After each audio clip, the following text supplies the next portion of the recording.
봉독합니다. 하루는 제자들과 함께 배에 오르사 그들에게 이르시되 호수 저편으로 건너가자 하시매 이에 떠나 행선할 때에 예수께서 잠이 드셨더니 마침 광풍이 호수로 내리침에 배에 물이 가득하게 되어 위태한지라. 제자들이 나와 깨워 이르되 주여 주여 우리가 죽겠나이다 한데 예수께서 잠을 깨사 바람과 물결을 꾸짖으시니 이에 그쳐 잔잔하여지더라. 제자들에게 이르시되 너희 믿음이 어디 있느냐 하시니 그들이 두려워하고 놀랍게 여겨 서로 말하되 그가 누구이기에 바람과 물을 명함에 순종하는가 하더라. 아멘. 오늘 말씀 속에서 우리들 불가능해 보일 때라도 라고 하는 말씀의 제목으로 은혜 나누기를 바랍니다.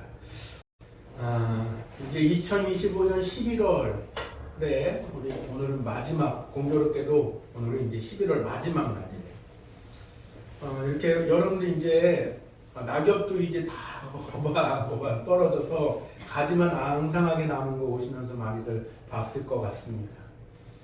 근데 이 앙상한 가지를 보면서 어떤 생각하셨는지 모르겠는데 저는 또 이런 생각을 했어요. 그렇구나.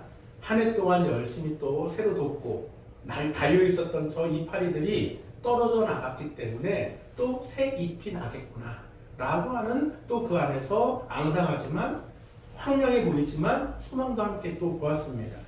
그래서 저 먼저 있었던 이파리가 떨어져 나갔어야만 또 새 잎이 나오는 그 원칙과 원리들이 또 이렇게 또 작동하는구나. 하나님께서 또 이렇게 우리에게 은혜를 베푸시는구나 라는 것들을 한번 보게 됐습니다. 그리고 이 부분에 있어서 의심하지 않는 것은 우리는 자연스럽게 그것을 수없이 계속 매해를 우리는 지나치면서 경험으로 우리는 터득한 바가 있어요. 그래서 누가 알려주지 않아도 이 부분은 아마 우리가 잘 알 수 있는 그런 경험칙상으로 우리가 알 수 있는 부분이라 생각합니다. 그러나 이것을 우리가 함께 이런 원리들을 한번 좀 적용해 보면서 우리가 가지가 앙상해야 또 새잎이 돋아난다라고 하는 이 원리들을 조금만 생각해 본다고 한다면 우리가 인간 편에서 절망을 당할 때 하나님 편에서는 구원을 베푸는 그런 좋은 기회를 삼으신다라고 하는 것들과도 한번 이렇게 접목해서 생각해 본다고 한다면 우리들이 혹은 지금 혹은 앞으로 혹은 과거에 그런 일들이 절망의 때가 있었다고 한다면 그것은 어쩌면 더 좋은 때를 시작하기 위한 그러한 모습들도 있었다라는 부분, 그리고 앞으로도 그런 일들이 있기를 소망하는 그 소망이 그 안에서 비칠 줄로 믿습니다. 그래서 이런 말도 존재하죠. 인간의 끝은, 사람의 끝은 하나님의 시작이다 라고 하는 말도 있고, 사람의 절망은 하나님의 기회이다 라고 하는 말도 있는 것 같습니다. 그런 차원에서 우리들 오늘 말씀을 접근하여 생각해 보려고 합니다. 어려운 문제가 생기지 않으면 어쩌면 하나님의 기적이 나타나지 않을 수도 있다라고 하는 측면에서 한번 접근해 보려고 하는 거예요. 그런 차원에서 말이에요. 이것으로 다 모든 것들을 말할 수 없습니다. 그러나 그런 차원에서 접근하여 생각해 본다라고 말씀을 드렸던 것처럼, 따라서 우리는 문제가 심각할 때에 기적이 일어난다 라고 하는 이러한 것들도 우리는 한번 볼 수 있는 시각도 열어놓을 필요는 있는 것이에요. 기복주의적인 시각이 아닌 그 가운데서 하나님께서 우리에게 열어놓으신 그런 은혜의 길들 말입니다. 오늘 본문에서는 그 위험과 기회가 동시에 지금 비춰지고 있는 거예요. 풍랑이 닥쳐온 것은 위기입니다. 그러나 문제가 심각했지만 그들의 힘으로는 어쩔 수 없었어요. 그래서 이 풍랑이 얼마나 세던지 그 배에 어떻게 했다고 그랬습니까? 물이 가득하게 됐다. 나타난 현상으로만 보면 문제가 심각해요. 곧 가라앉기 직전인 겁니다. 근데 그때가 바로 어떤 때라고요? 기적의 때야. 기적의 때. 주여 주여 우리가 죽겠나이다 라고 하는 그 외침과 동시에 바로 사람에겐 절망이 하나님의 시작이 되었다라는 것이죠. 성경의 부분들을 우리는 보면서 우리는 수많은 부분에서 이런 부분들을 많이 찾아볼 수가 있어요. 평범한 때보다 믿기 어려울 때, 믿어야 할 기적이 나타나고, 순종할 수 없을 때 순종할 때에 또한 축복이 나타나고, 기도할 수 없을 때 기도했더니 엄청난 기적과 응답이 나타났다라는 것들을 우리는 부분에서 드러내고 있는 부분들을 우리는 보게 된다는 것입니다. 그러면 쓸데없는 것이 뭐할로 성경에 적혀 있겠어요?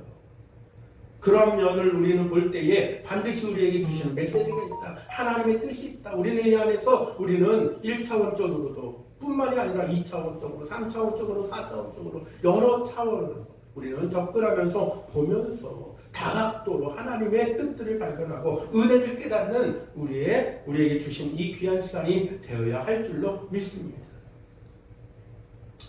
그러므로 우리는 불가능해 보일 때라도 뭐 해야 될까요? 우리의 신앙의 자세를 우리는 잘 유지해야 됩니다.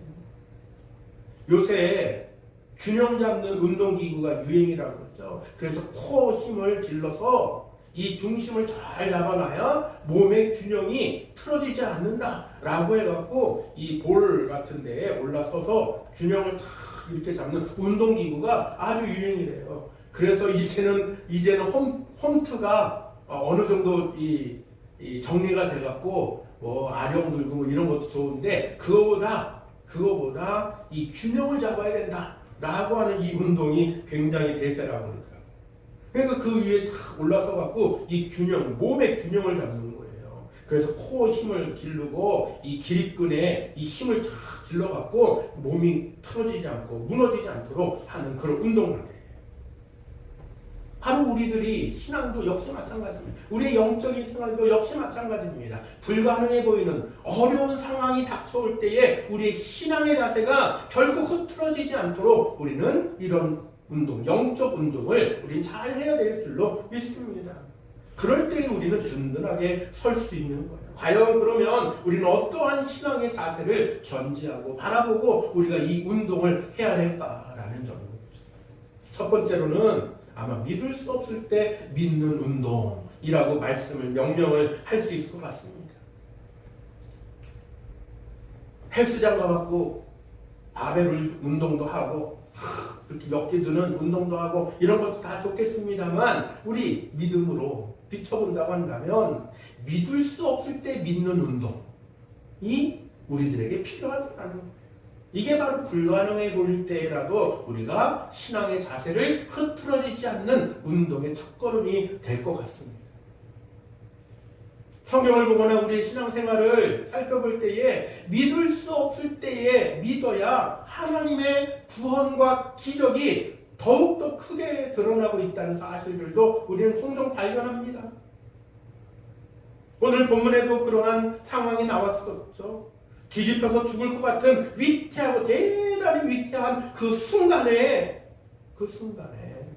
하나님의 놀라운 기적이 일어나는데 그들이 물론 믿음으로 부르짖은 건 아닙니다만 아마 그 순간만큼은 이 상황을 예수님께 보고해야 된다라고 하는 마음만은 분명했던 것 같아요. 그러니 그들이 어떻게 했습니까? 주여 주여 우리가 죽겠나이다 하면서 부르짖은 거예요. 그 순간의 찰나 아닙니다.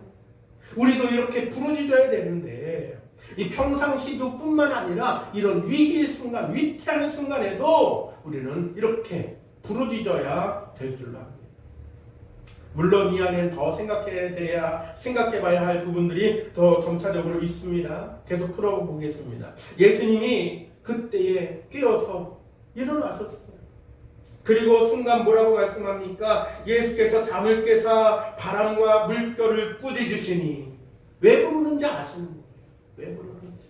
물론 오늘 누가복음을 우리는 봤기 때문에 그렇습니다만 다른 공간복음을 우리가 함께 또 보시게 되면은 이 부분에 있어서 예수님께서 그 행하신 일들에 대한 또 세밀한 부분들도 조금 또 다른 각도로 말씀하시는 부분도 있습니다만 오늘은 누가복음에 조금 더 집중하여서 보고자 합니다. 잠에서 일어나서 바람과 물결을 꾸짖었다. 바람과 물결. 그랬더니 24절 하반절에 뭐라고 했습니까? 이에 그쳐 즉시로 그쳐졌다는 거예요. 즉시로 그쳐졌다. 누가 말하니까? 예수님께서 말씀하시니까. 이 상황은 그러나 앞서 계속해서 말씀드린 것처럼 위기의 상황에 무엇이? 기적이라고 하는 이 원리가 계속해서 작동되고 있는 거예요. 바람과 물결을 꾸짖으시니 호수가 잔잔해졌다라고 했습니다. 이에 꾸짖으시니 그쳐 잔잔하여지더라. 여러분, 이 배에 누가 함께 타고 있습니까? 제자들만 타고 있나요? 예수님이 함께 타고 있어요. 그냥 1차원적으로 한번 생각해보면 예수님이 타고 있는 배가 뒤집히겠어요? 1차원적으로 생각해보죠. 내가 타고 있는데 뭐 이런 1차원적인 것으로 한번 생각해봤을 때 말이에요.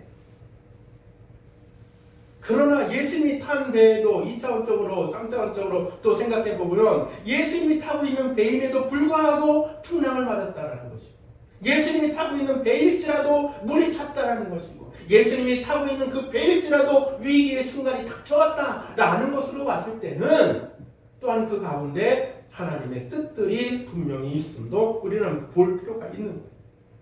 예수님은 제자들에게 뭐라고 그랬습니까? 너희 믿음이 어디 있느냐? 라고 말씀하셨다는 것이죠. 즉시로 일어났던 또한 일들은 무엇이었습니까? 예수님께서 어디를 꾸짖었어요? 바람과 물결을 향해서 꾸짖었다라고 했어요. 그랬더니 즉시로 그쳐 잠잠했다. 너희는 나를 누구라 하느냐? 라고 했었던 예수님의 그 물음도 생각나는 장면이라 생각합니다. 그들은 예수님을 어떻게 생각했기에 어떻게 생각합니까? 25절 하반절에 뭐라고 얘기하고 있습니까? 서로 말하되 그가 누구이기에? 그가 누구이기에? 예수님이 타신 그 배, 그들에게는 인간적으로는 선생님이 함께 탄 배, 그런데 그 제자들의 상태는 믿음이 없는 상태였습니다. 믿음이 부족한 상태였습니다. 죽을까봐 두려워서 벌벌 떨었습니다. 이게 일반적인 상황, 일반적인 아마 증상일 것이에요. 이들이 뭐 특별히 잘못한 건 아니에요. 그러나 그 광풍이 분들, 파도가 친들, 예수님이 그 탄배가 뒤집히겠는가? 라고 하는 장면으로 우리는 다시 돌아가 얘기한다고 한다면, 바람도, 물결도, 거센 풍랑도 예수님의 명령하면 즉시로 멈추고 잠잠해진다 라고 하는 그것을 우리는 주목해야 된다는 거예요. 우주 만물의 주권자 창조주이신 예수님이 바로 드러나는 장면이라 생각합니다. 위태할 때, 믿기 어려울 때 믿어야 하는 그 사건이 바로 이 사건인 거예요. 제자들의 힘으로는 어떻게 할 수가 없었잖아요. 그런데도 불구하고 예수님의 그 명령으로 말미암아 잠잠하라 라고 하는 그 명령으로 말미암아 즉시로 그치고 절망과 공포에 쌓였었던 그 무리들에게 베풀어진 것은 믿을 수 없는 기적이 일어난 거예요. 앞에서, 눈앞에서 바로 이것이 우리들이 해야 될 영적인 운동, 믿을 수 없을 때 믿어야 되는 운동일 줄로 믿습니다.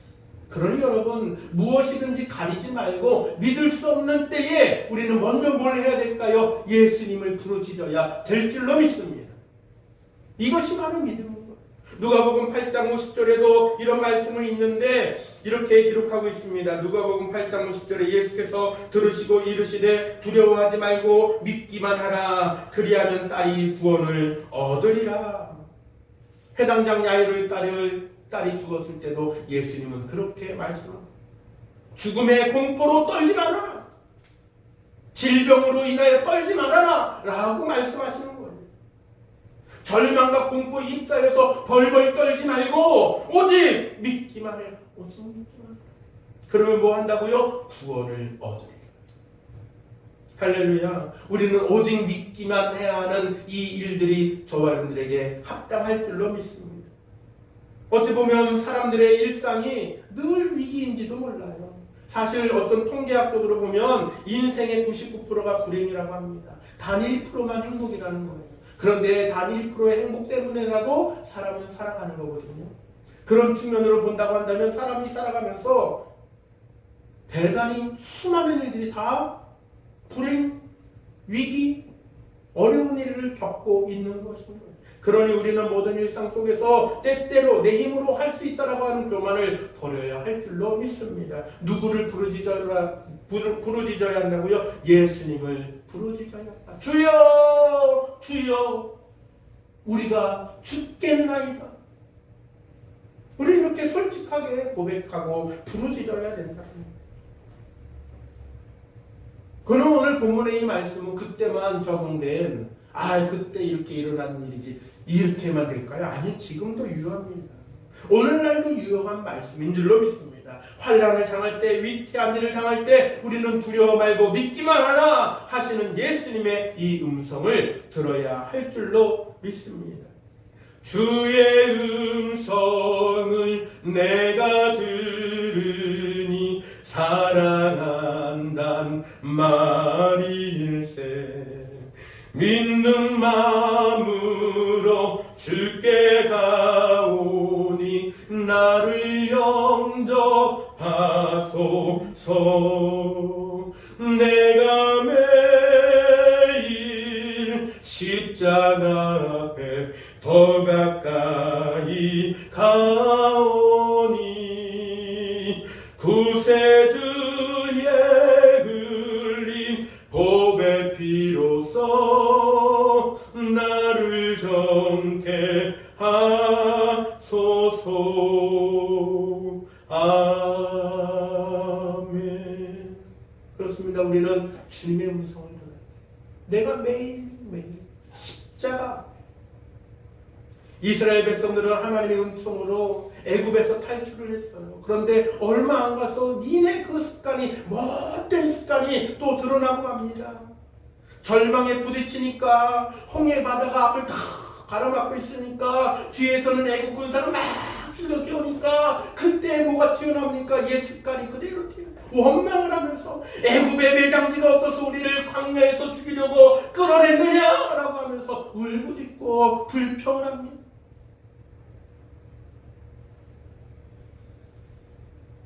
모세가 죽이려고 끌어냈습니까? 죽을 줄 알았으면 왜 따라 나왔어요? 죽을 줄 알았어요. 살 줄 알고 따라 나온 거 아니에요. 기적도 봤지 않습니까? 10가지 재앙을 통해서 하나님께서 어떻게 그 기적을 베푸시는지도 그들은 다 봤어요. 마지막 10번째 재앙이 무엇이었습니까? 다 죽는다예요. 다 죽는다. 첫 번째 난 새끼, 첫 번째 난 장자, 사람의 이름부터 짐승의 이르기까지 다 죽는다. 거기엔 예외가 없다. 이스라엘 사람도 죽는다라는 거예요. 근데 그때 이스라엘 사람이 죽음을 면한 유일한 기회가 무엇이었습니까? 말씀대로. 문설주에 문지방에 말씀대로 어린 양의 피를 발랐다. 죽음이 뛰어넘어갔다. 이것이 6월절이라고 설명드린 바가 있습니다. 그러니 그들은 두 눈으로 목도했고 다 봤어요. 경험도 했어요. 그럼에도 불구하고 그런 상황이 닥치니까 어떤 상황? 앞뒤로 꽉 막힌 상황이 닥치니까 불평이 그냥 그대로 튀어나옵니다. 매장지가 없어갖고 우리를 이 광야로 끌고 나와서 죽이려고 하느냐라고 하는 이 불평 말이에요. 믿음의 사람 모세는 그때 담대히 말을 합니다. 그래서 사실은 지도자가 중요해요. 이때 이 모세가 담대하게 말을 합니다. 너희는 두려워 말고 가만히 서서 여호와께서 오늘날 너희를 위하여 행하시는 구원을 보라. 너희가 오늘 본 애굽 사람을 또다시는 영원히 보지 못하리라. 여호와께서 너희를 위하여 싸우시리니 너희는 가만히 있을지니라. 뭐하라고 너희는 가만히 있어? 봐라. 몰려 여호와께서 너희를 위하여 행하시는 구원을 봐라라는 거예요. 봐라. 홍해 바다는 갈라졌습니다. 이스라엘 백성들은 그 바다를 육지같이 건넜다고 그랬습니다. 그들을 흑암의 가운데 가두어뒀던 애국 군사가 뒤따라왔는데 그들은 다 바다에 수장되어서 죽었습니다. 다시는 보지 못했다. 믿음이 흔들리기 쉬운 위태한 일을 당할 때 우리는 적극적으로 믿어야 놀라운 기적과 구원을 볼 줄로 믿습니다. 너희는 가만히 있어 여호와의 행하시는 구원을 보라 라고 했었던 말씀대로인 것입니다. 믿기 어려울 때 우리는 더욱 적극적으로 믿음을 가지는 담대함의 믿음 운동이 되어야 될 줄로 믿습니다. 두 번째로 생각해 본다면 우리에게 어떤 영적인 운동이 필요할까요? 바로 순종할 수 없을 때 순종해야 하는 운동이 필요합니다. 누구나 순종할 수 있는 것은 다 해요. 누구나 다 해요. 이건 믿고 안 믿고를 떠나 다 하는 거예요. 다 해요.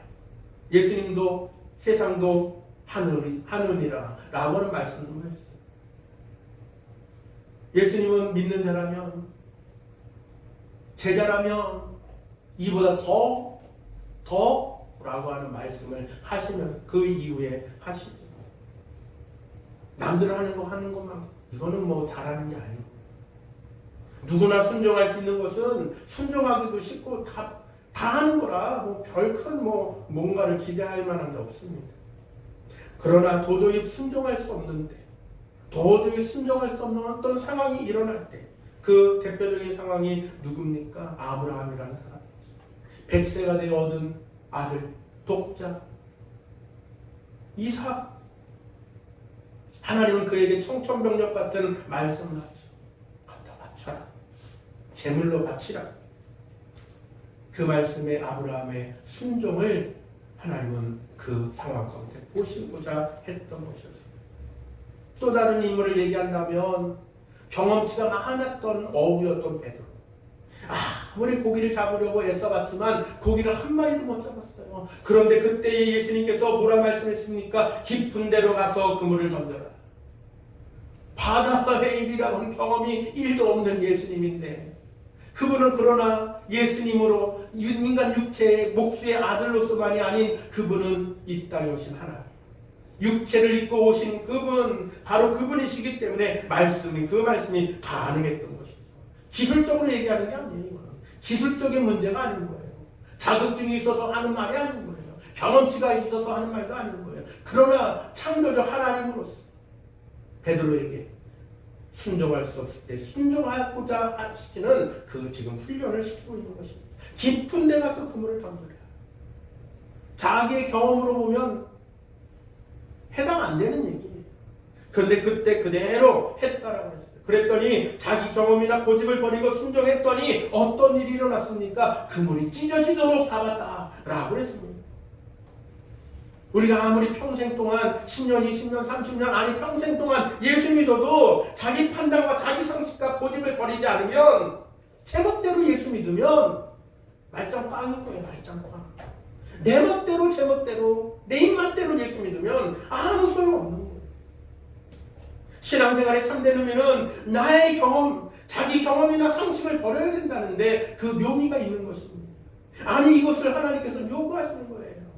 베드로에게 말씀하신 것처럼 말입니다. 너의 경험치 다 버려. 내가 말한 대로 그대로 행하라. 불합리해 보이지만 믿고 순종하는 데서 그 기적이 일어났다라는 것이에요. 앞서 말씀드린 것대로 아브라함에게 명령했었던 그 말씀, 열이면 열, 백이면 백, 다 불합리한 일이라고 거부했을 거예요. 아유 말도 안 돼요, 말도 안 돼요 하면서 불순종했을 거예요. 근데 하나님의 말씀 그대로 아브라함이 무조건 순종했습니다. 그랬더니 어떤 결과를 얻었습니까? 이제야 나를 경외하는 줄 알아. 예, 하나님이 뭐 이런 분은 아니에요. 그러나 그때 무엇을 확인하고자 하는 것입니까? 아브라함에게 순종을 하게 하는 그 믿음을 확고하게 하기 위한 그 과정인 줄로 믿습니다. 어떤 말로 얘기하면 아브라함을 아브라함 되게 한 거예요. 하나님의 칭찬과 더불어서 아브라함에게 그 이후로 어떤 일이 일어납니까? 엄청난 축복이 받게 되는 일들이 일어납니다. 물론 보통 사람이라고 하는 수준을 뛰어넘는 아브라함이라고 하는 그 인물이 갖고 있는 닉네임이 있긴 있어요. 그러나 이것은 아브라함도 똑같은 성정을 가진 우리와 같은 사람이라고 하는 차원으로 본다고 한다면 그것은 아브라함에게만 속한, 아브라함만 가능한 일이 아니라 오늘날 저와 여러분들도 가능할 줄로 믿습니다. 그러니 작은 것부터 우리는 순종하는 운동을 우리는 배워나가야 될 줄로 믿습니다. 또 한 인물만 조금만 한 번 더 말씀을 드리겠습니다. 아람 나라의 장군 나아만 장군 잘 아시죠? 그는 문둥병을 고치기 위해서 이스라엘로 왔어요. 소문을 듣고 온 거예요. 우리가 잘 아는 것처럼 콧배기도 안 보였습니다. 말만 종을 통해서 전달할 뿐이었습니다. 기분 나빠갖고 돌아가려고 할 때에 그 종이 말하죠. 주인님, 그보다 더 어려운 일을 하라고 해도 해야 되는 거 아닙니까? 여기 왜 오셨어요? 병 고치러 오신 거 아닙니까? 그런데 지금 선지자의 그 말에 삐치셔서 되겠습니까? 참, 근데 이 나만 장군도 난 사람이긴 합니다. 비록 종이긴 하지만 그 말이 들어보니까 맞는 말이거든요. 그랬더니 그 즉시로 교만을 버려버렸어요. 아, 내가 잘못 생각했구나. 아마도 뒤통수를 맞는 기분이었는지 경종을 울리는 기분이었는지까지는 모르겠지만 즉시로 교만을 버리고 계급장 붙은 옷 다 벗어버린 거예요. 썩고 냄새나던 그 몸을 진물이 나고 그런 냄새나는 옷을 몸을 그냥 그대로 내놓은 겁니다. 그래서 여기에 문제 해결의 방법이 있는 거예요. 나의 더럽고 추하고 냄새나는 것들을 드러내야 문제가 해결이 되는 거예요. 그리고 7번 목욕하라고 했었던 그 말씀 그대로 행했더니 순종했더니 하나님의 놀라운 고침의 능력이 그 위에 임했다라는 것입니다. 나만이 살 길이 어떻게 됐다고 했습니까? 아기 피부처럼 되었다. 여러분, 우리는 도무지 순종하기 어려운 이 일에도 우리는 순종하는 결과를 보는 것처럼 우리도 순종하는 저런들이 되기를 간절히 소망합니다. 남이 당하는 것 가지고는 큰 축복밖에 없는 거예요. 감사할 수 없을 때 감사하면 놀라운 기적이 나타날 줄로 믿습니다. 보통 사람이 순종할 수 없는 일에 하나님께 우리는 순종하는 그런 사람이 되면 우리에게 예비하신 그 은혜와 축복이 넘칠 줄로 믿습니다. 마지막으로 본다면 우리는 어떠한 영적 운동을 해야 될까? 우리는 어떠한 불가능해 보일 때에 이러한 일들을 해야 될까? 기도할 수 없을 때에 기도하는 영적 운동이 우리에게 필요합니다. 다니엘이 그 대표적인 인물입니다. 기도하는 것을 보면 다 누구를 막론하고 사자굴에 쳐넣겠다라고 했었던 그 왕명이 탁 떨어졌는데도 불구하고 다니엘은 어떻게 했습니까? 명령에 또 불구하고 목숨을 내걸고 기도했어요. 결과는 우리가 잘 아는 것처럼 하나님이 함께 하시니 사자들의 입을 봉해버렸습니다. 천사를 통해서 사자의 입을 봉하고 사자의 두 발을 꽉 붙잡았어요. 그래서 다니엘의 몸을 하나도 해치지 못하도록 했다라고 하는 장면을 우리는 말씀을 기억할 것입니다. 그는 멀쩡했습니다. 조금도 다침이 없었습니다. 목숨 걸고 기도했더니 어떤 기도를 했더니요? 목숨 걸고 기도했더니 누구를 막론하고 기도하면 누구를 막론하고 거기에 해당이 딱 돼버립니다. 그런데도 불구하고 다니엘은 목숨 걸고 기도합니다. 평상시 하던 일. 신앙을 지킨 거예요. 믿음을 지킨 거예요. 믿음이 이겼다라는 것입니다. 목숨 걸고 기도했더니 하나님께서는 다니엘을 놀랍게 보호하시는데 사자가 그를 움키지도 해치지도 상하게도 못했다라는 것입니다. 이제 좀 마무리해 보겠습니다. 우리는 기도할 수 없을 때 그때 우리가 기도하는 저여러분들이 되기를 바랍니다. 근데 이게 뭐 이렇게 다니엘처럼 이러한 상황만 일어나느냐? 아니에요. 우리가 일상생활 속에서도 기도할 수 없는 때가 일어날 때가 있어요. 그때도 우리는 기도를 멈추지 않기를 바랍니다. 오래전에 한 광산에서 있었던 일이라고 합니다. 광산에서 일하는 사람들이 얼마나 힘듭니까? 그래서 이 광산으로 내려가면은 바깥에 도로 나와서 밥 먹고 이게 안 되니까 아예 도시락을 싸갖고 들어가요. 그런데 그렇게 그 안에서 하여튼 그 안에 들어가면 모두가 다 형제고 모두가 다 한 가족이라고 합니다. 거기밖에 없으니까 그곳에서는 그냥 다 형제처럼 그렇게 되는 거죠. 근데 그렇게 하다 보니까 짓궂은 사람도 있고 얌전한 사람도 있기 마련입니다만 그 중에 한 사람은 예수 믿는 사람이 있었어요. 예수님을 얼마나 잘 믿고 얼마나 예수 사랑이 뛰어난지 그는 어떤 상황 어떤 환경일지라도 하나님 앞에 기도하는 것을 잃지 않는 사람. 그러니까 가만히 지켜보다 짓궂은 사람이 야 오늘 우리 재밌는 거 한번 해볼래? 하면서 이 사람이 도시락을 까놓고 딱 먹어야 될 그 시간에 도시락을 이제 꺼내놓고 기도를 합니다. 하나님, 오늘도 이렇게 일용할 양식 주셔서 감사합니다. 먹게 하신 감사합니다. 맛있게 먹겠습니다. 예수님의 이름으로 기도합니다. 아멘 하고 눈을 딱 뜨니까 어떻게 도시락이 없는 거예요. 도시락을 그새 기도하는 새에 감춰버린 거예요. 그런 일들이 종종 일어났습니다. 소소한 재미였던 거죠. 야, 너 너 기도하는 동안 누가 갖고 갔나? 야, 기도하니까 하늘로 솟았나 보다. 야, 어디서 어떻게 해? 오늘 굶어야겠네. 뭐 이러면서 장난을 치곤 했다라는 거예요. 그러면서 야, 너만 예수 믿고 너만 교회 다니냐? 적당히 해. 이 갱에 들어왔으면 갱에서 우리 원칙대로 따로 다 같이 모여서 다 그냥 같이 이렇게 먹는데 뭐 너 혼자 뭐 잘났다고 기도하고 먹냐? 그러면서 막 조소를 하고 비아냥거리고 하는 거였습니다. 그런데도 불구하고 나는 기도할 거야 라고 하는 이 마음을 굽히지 않았죠. 여전히 기도를 했습니다. 근데 하루는 더 짓궂게 장난을 친 거예요. 아예 갱으로 들어가기 전에 잡담들을 해갖고 도시락을 바깥에 어디다가 바위 뒤에다 탁 숨겨놓은 거예요. 너 오늘 좀 고생 좀 되게 해봐라 하면서 말이죠. 아무리 찾아도 없으니까 야, 네 도시락이 어디 바깥에 있는 거 아니야? 어디다 떨고 본 거 아니야? 뭐 이러면서 더 막 놀린 거죠. 아무리 뒤져도 요번엔 진짜 안 나오니까 에이 진짜 장난이 너무 심하네 이러면서 화를 벌컥 내는 거예요. 다시 일단 장난하지 마 그러면서 그 갱도를 빠져나왔어. 빠져나온 순간 우르르 꽝 갱도가 무너졌다라고 하는 그런 이야기가 있습니다. 뭐 그것을 다른 의미로 하는 얘기는 아닙니다만 만약에 그 사람이 그러한 기도하는 것을 멈췄다라면 그도 아마 같은 신세가 되고 말았을 거예요. 그러나 기도하는 것을 멈추지 않았고 우리 비아냥거리가 아무리 놀려대도 그것에 있어서 조금 더 굽히지 않았더니 그러한 자기가 뭐 그걸 알고서 했겠습니까? 숨긴 사람들이 장난친 사람들이 그걸 알고 그렇게 했겠습니까? 많은 그런 일들도 일어났다라는 것이죠. 그러니까 여러분 우리는 일상생활 속에 기도할 수 없을 때 기도하는 습관이 우리들에게 이 영적인 운동으로 우리가 잘 단련되어질 때에 나는 알 수 없잖아요. 우리가 1분 뒤를 합니까? 5분 뒤를 합니까? 어떤 일이 일어날지 우리가 어떻게 알아요? 그러나 그때도 피할 길을 허락하실 줄로도 믿습니다.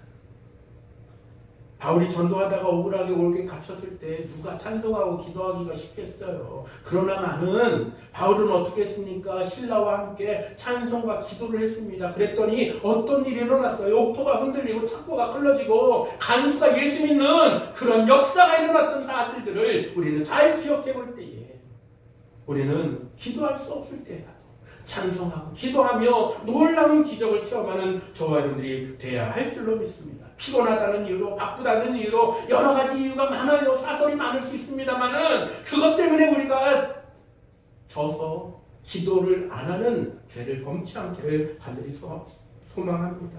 포기하지 말기를 바랍니다. 포기하면 마귀만 좋아요. 사단 마귀만 제일 신나요. 그들만 좋은 거예요. 우리는 기도를 방해하는 마귀가 기도를 못하게 할 때에 기도할 수 없을 때에 더욱 기도하면서 큰 응답과 은혜를 받는 저와 여러분들이 되기를 주님의 이름으로 간절히 축원합니다. 기도합니다. 사랑과 은혜가 많으신 아버지 하나님, 우리는 영적인 이 근력을 키우고 영적인 운동을 통해서 우리가 건강한 신앙생활을 불가능해 보이는 그때에도 우리가 신앙의 자세가 흐트러지지 않는 이 단단한 우리의 신앙의 자세를 가져야 된다고 오늘 말씀 통해서 우리가 나눠봤습니다. 주님, 불합리해 보이고 의심이 나고 믿을 수 없을 때 더욱 더 적극적으로 우리는 믿고 도저히 순종할 수 없는 상황에서라도 하나님께 순종하고 기도하기 어려울 때 더욱더 열심히 기도하여서 하나님의 놀라운 기적도 체험하고 하나님의 큰 축복을 받는 우리들이 다 되어질 수 있도록 주님 지혜와 넘쳐를 허락하여 주옵소서. 감사드리며 우리 구주 예수님의 이름으로 기도하옵소서.